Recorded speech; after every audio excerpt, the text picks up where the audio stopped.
What is up, everybody? Welcome, travel bosses, to today's live stream. I am jacked up and excited to be here. Guys, if you guys are coming in live, let us know in the comments from Facebook or from YouTube, wherever you're coming in from any of our Facebook groups, my profile, fan page, YouTube channel. Let us know if you're coming in live, if you're coming in as a replay, you're watching this as a recording later on, hashtag replay in the comments. Let us know where you're coming in from. Guys, I am excited because next week, we are starting our Explode Your Digital Downline Challenge, our 5-day challenge. We have some amazing speakers lined up for you guys, network marketers, affiliate marketers, digital marketers, coaches, you guys out there, business owners, you guys out there. This challenge is for you guys. And if you haven't registered yet, go to the link above or below this video and go register. Guys, today, I have a phenomenal speaker coming in live with us today. He's only got a little bit of time, so he squeezed me in, and we're going to get him live with you guys. I want you to meet him before we start the challenge. I want you to get to know him a little bit. I want you to hear his story. I'm going to ask him some questions today as well of how he, pivoted in a pandemic. I'm going to share what he actually does, and I'm just excited. This guy, guys, if you don't know, this guy is a multi-millionaire. He's made over $20 million in sales, right? He's a married man. He has a wife and 3 kids, and 2 of those 3 kids are twins. You know that's a lot of work, right? He's into the automation space. He has his own automated software tools that he helps entrepreneurs and business owners get more time freedom back. He's actually a top affiliate marketer in the ClickFunnels space and affiliate marketing in general. And he's in actually the top 1% of the ClickFunnels affiliates, known as a super affiliate. He knows his craft, guys. He knows what he's doing. And I'm excited to bring you in today. Mr. Alan Dean, I'm going to bring you down right now to the stream. I'm going to add you in. All right. Hey, what's going on, Alan? Welcome, brother. What's up, Nick? Thanks a lot for having me, brother. Glad to be here. I appreciate you, man. Thank you so much for your time today. I know you're busy. You got a family, you got kids running around, you got a business to run, and a life to live. So, man, I appreciate it. So, hey, Alan, next week, man, 6 days away. If anything, we're starting our challenge. You're coming in as a speaker. No one, I know some of our audience know who you are, but not everyone does. So I'd like to start off today's training live stream with you right now. And if you could share, a little bit of your journey as an entrepreneur, as a father, and as, just going through your whole story. You just give us a little glimpse of that would be phenomenal. Yeah, sure, man. So I guess it's been close to 2 years ago. So right around the start of this whole pandemic, COVID and all this stuff. My wife, as you mentioned, I've been married 16 years. You got 3 kids, twin daughters and all that. And so me and my wife both worked, corporate jobs, or both earned 6 figures, and all that kind of stuff. But the problem was, my the girls were 8 and my son was 10. And my wife came to me one day and she says, look, Alan, I'm missing out on being a mom and, being a wife and all that. Like I'm working, I don't get home from work until 7:30, 8 o'clock at night.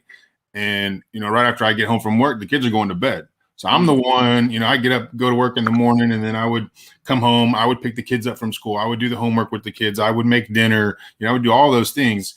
And she wasn't getting to participate in any of that. And so she basically just came to me. She says, look, I want to quit. I want to be a full-time stay-at-home mom. I don't want to work anymore. I want to experience life with my kids and all this stuff that I'm missing out on. Yeah. And she says, that's what I want. And so, again, we're talking about 6-figure salary, not, McDonald's income here, or anything. And so this is life-changing money for most people. And so what started me in this digital space, in this online world and all that, was I set out on a path to supplement her. I needed to create an additional stream of income while I was still doing my own work, additional stream of income to replace her income so that I could give her, what she wanted to stay at home. And so almost right at the 1 year mark after I began that journey, I had surpassed, earning 6 figures and all that online. And she did quit her job, and she's been a full-time stay-at-home mom ever since and has not gone back to work. And so she's absolutely loving it. We're loving it. and a lot more family time. And so yeah, man, that's kind of the Cliff's Notes, the last couple of years, kind of how I got started in the digital space, why I got started in the digital space, and what continues to, motivate and drive me every day, which is family. Yeah, 100%. And Alan, you said you mentioned earlier you had your own air conditioning business. Is that right? Correct. So, well, not anymore, but in my professional career, so all these tens of millions of dollars of sales and all that. So I've been in the air conditioning space most of my life. I still hold all my contractors' licenses and all that. And I have some other companies that, we started up last year, not air conditioning companies, but one that I'll still be able to utilize the license and stuff. But yeah, that was my space. And so it's kind of funny. It was another cause because of children. Yeah. when I had my own air conditioning company was prior to us having kids. So now we're talking about, 15 years ago or whatever. I had my own air conditioning company. And then when we started to have kids, running my own service-based business was just taking a toll on time and all that. And I wasn't able to be home and be with the kids and all that, sort of a reverse role from what my wife was experiencing now. Okay. And so ultimately what ended up happening was I ended up selling the company so that, I could go to a normal 9 to 5 and just kind of work my normal hours and be able to be home with my wife and help, raise the kids and all that. So yeah, almost a reversal role. I usually don't go that far back in my story, but yeah. No, I just want to know. I was into how you went from air conditioning, having your own business, and then into the digital marketing space. It's all because of kids, right? Family. Kids, man. Dead-gum kids, man. Dead-gum kids, yeah. Man, I think I'll soon know. I'll soon know. So, man, I appreciate that. And so, anyone who's listening now, guys, Alan has been in business for himself. How many years exactly right now, Alan? Oh, gosh, man. I mean, it's probably been over 20 years now, off and on since I first went into business for myself. And then, I sold businesses, back and forth. So a long time, man. I've been in business and owning businesses and running businesses and running multi-million-dollar operations and for a long time. Right. Okay. Fantastic. Like everyone, Alan has the expertise. I really want you to listen up to what I'm about to ask him. So, Alan, we're in a pandemic, COVID-19, and people have had to shift, had to pivot, had to change, had to evolve. Over the last 12 months that we've been in a pandemic, a little bit over 12 months now, what has maybe been a pivot for you that you've done, that you've had success with, or even if you haven't had a pivot for yourself, but maybe someone that has it close to you, that has pivoted and has had success, could you just share a little bit about the last 12 months? I know business has been different in a way. Definitely, I know online, we're all online and online hasn't changed, but obviously the way we offer our products and our services and how we attract our dream customers definitely changed, right? Right. Yeah. Nick, prior to, close to 2 years ago, like I had no affiliation with the digital space, whatsoever. When I entered this space and ClickFunnels and all this, nobody brought me here. Like I was on my own. I didn't know anybody. I didn't have any friends. I didn't have anybody to help me through, so I did all this on my own, when I got here. And for me, that sort of was a big pivot for me because my history was in face-to-face service-based businesses, right? That's where my professional background was in sales and, and all that kind of stuff, right? And so now COVID came around. So funny story, I actually did a mastermind here in Texas, and we had some great names flying from all over the country to come here to speak at it, right? So I hosted a mastermind. We had, I had Blake Newbar, like all these different people were coming here, Doug Boughton, James Smiley, Akbar Sheik, all coming here to speak. And like right before the mastermind started was kind of when COVID hit, right? Like right before, and it was still like brand new, and I was kind of making fun of it. I remember at the mastermind because at the time when it first started, everybody was making fun, like the toilet paper was all like everybody was buying up all the toilet paper and all that, right? And so like I had bought all these rolls of toilet paper and I wrote on them at the mastermind. So when I introduced myself and started the whole show, I kind of went in there and I had written on these toilet paper and I was like, coronavirus, never heard of her. And I was tossing them out to the crowd, and stuff, whatever. Right. And little did I know, it ended up being a big deal and obviously has just screwed everything up for the last year. But that was sort of a big pivot point for me, because a lot of people didn't show up to the mastermind last minute. They're scared of the coronavirus, didn't want to come, whatever. And obviously that trend has continued, as we all know. Right. And so at that moment is kind of when I had to learn how to pivot from in person and all that to the online world, and realize that I can make as much or more money sitting right here in a chair in the office at my house, and not having to go out and do all this stuff, not having to do with these live events. I'm not saying you don't have to do it or it's not good to do it. Just saying I can make as much or more. I made more money last year, adding to my other incomes from online, from sitting in the back room of my house in my office, than I did in a year prior to that. Wow. And so, but the first part of that was overcoming imposter syndrome, right? Which is me coming into a new space, as most entrepreneurs do, and saying, well, I don't know how to do this. Like, I don't have any experience here. I don't know anybody. I don't know how to do this. I can't do this. I don't have the time to do this. Like all the limiting beliefs, all the excuses that come out. That's the imposter syndrome. We kind of don't give ourselves permission to succeed. And that's why most people don't. You'll never get out of your own way. And so that was the first thing that I had to do. And so on my path, and we'll talk a lot more about this in the challenge and all that, but mindset is a huge deal. You've got to be able to give yourself permission to succeed. You got to get out of your own way. And, you've got to put your foot out there and get going, right? Yeah. So that's kind of what I did to get in this space, and just really pivoted into a space that I had literally no experience in. The digital world, I had nothing. I didn't know anybody. I had never made softwares before. None of this stuff this stuff that's made all this money in the last year, I never touched it, had any experience with it prior to a year ago. And, and you've seen and heard, some of the results of some of the stuff that I've done in a short period of time. So it's just a testament to what you're capable of. Anybody that's watching this video, what you're capable of, if you really, will just go out there and put your best foot forward and get the work done, Right. So yeah. I love it. Okay, awesome. Okay, and guys, if you have questions, please leave them in the comments for Alan. If we don't get to them today, we'll make sure we answer all the questions that we collect today in next week's challenge. So, Alan, I know you're a fan of automation. I know you're a fan of time freedom, not just for yourself, but for everyone else that you serve, your dream customer, right?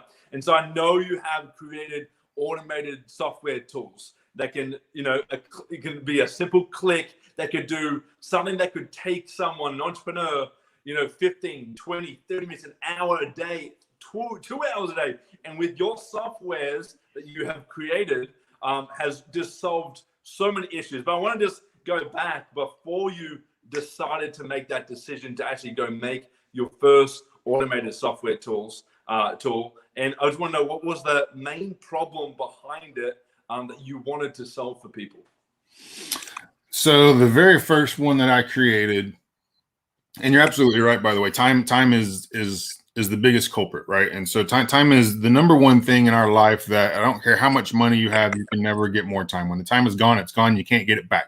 And so that's the resource that we should, set our metric to for everything is time. Like, I cannot waste my time because I'll never get it back. And so I've got to be conscious of what I'm doing with my time. And again, this is more stuff we'll dive deeper into in the challenge. I'll give you some of my personal, tricks and how I manage my time and some of the things that I do to make sure I stay productive and all that kind of stuff. And we can talk about that more in detail later. But you need to understand, I think most people don't truly understand the value and importance of time. And so it is incredibly important. And so everything that we're doing, I'm trying to be mindful of that. And so this first software, most of my softwares revolve around saving you time, right? And so automation is exactly that. Automation is doing things on your behalf so that I can spend my time doing something else. And that's what the majority of my softwares do, is automated tasks for me so I don't have to do them. And so what created my first software was, I was sitting on Facebook one day and, I had like 700-800 friend requests. Like anybody that's kind of active on Facebook, the more active you are, the more friend requests you get. And I'm sitting there, I'm like, there's no way I can justify my time to go through 700 friend requests and look at them and be like, okay, do I know this person? Do we have mutual friends? Do they have a real picture? Is their account more than 1 month old? Like, to vet all of these friend requests. It's just impossible. There's nobody on planet Earth that can justify their time to do that. And so what most of us do is just ignore them. We just don't even bother with our friend requests unless it's somebody we really do know, and we'll jump in there and accept that person, But other than that, we tend to just leave them alone. Or we go the second option, which is just accept everybody, because again, we don't have time to go through them all. And then we start getting tagged with 99 other people in posts, and we get pastors from Bolivia asking us to donate money to their church, and all the Bitcoin people and whatever else, right? And we get just blown up with spam. And so these are the two things, that the two options that we had, and there was no other option. And so what I came to recognize was I was leaving a lot of money on the table, because a lot of your friend requests are genuine. Not all of them are junk and spam and all that. A lot of them are genuinely people that saw something you posted, you were on an interview like this, like whatever. They heard or saw something about you somewhere, and they genuinely are trying to stick their hand out and shake your hand and say, hey, I want to meet you. Nice to meet you. Send you a friend request, whatever. And so these are what I consider warm leads, because they have an interest in me of some sort. And so there's a good chance that at some point I can sell something to them, right? And that's not in a negative way, because my motive is not to sell something to everyone, but in a business mind, that's what we have to think of. And so now I have possibly hundreds of leads that I'm just ignoring, sitting in my Facebook friends list, because I don't want to deal with them. And so that's how my first software was born. Was I created something to solve all of that problem. So it deals with the time. It automatically responds to all my friend requests for me, and just takes all that hassle out. It weeds out all the spammers and the junk accounts and all that kind of stuff. And it helps me connect with only people that intentionally wanted to connect with people, and people that are going to be, a meaningful relationship to me, people that are going to interact and engage with me on Facebook, which is a whole nother realm that we can get into later, engagement on Facebook and all that. But that's what the software does at its core, and it's just an extremely valuable tool. Yeah, fantastic, man. That's phenomenal. And man, I'm excited because next week in the challenge, we're going to release these new softwares, and one of your newest ones I'm excited to release to everyone. That's going to help them find their dream customers, going to help them, acquire more leads, acquire more prospects, actually find, that top person that they're following or they look up to, and how to actually ethically, even get into their spaces, into their groups, and bring more people into your products and services that everyone's selling. So network marketers, affiliate marketers, coaches, business owners, Alan Dean is the man. He knows sales, he knows leads, he knows automation, time freedom. We all want time freedom. We all want more income. We all want a more fulfilled business that we don't feel drained on, and that we can actually serve our dream customer, our audience. So Alan, I'm jacked up. I'm excited. I'm going to put up the link right now, Alan, and I want you to tell people to go register. So Alan, where do people go register? Right down there, travelbosslifestyle.com/explode your digital downline, guys. And that's what we're doing. That's my job, and my job is to help you do that. And I promise I'm going to drop some major bombs for you guys during the challenge. So I really hope that you'll sign up, and I hope that you'll visit me and Nick there. Hell yeah. And Alan, you also, I want to tell everyone this, you're joining our VIP session in the evening as well. Guys, on the next page, after you register, you'll see the VIP session as well. Get VIP, get some close one-on-one time with Alan. All right, he's going to drop some extra little secrets in that call, in that VIP session, that he won't release in the challenge as well. So Alan, right. I appreciate you, man. Thanks so much for hopping on today. Everyone else, leave your questions in the comments. And Alan, let's get started, man. Let's go. And I'll see everyone soon. Thanks so much, Alan. Sounds good, brother. See you there. Thanks, brother. Bye.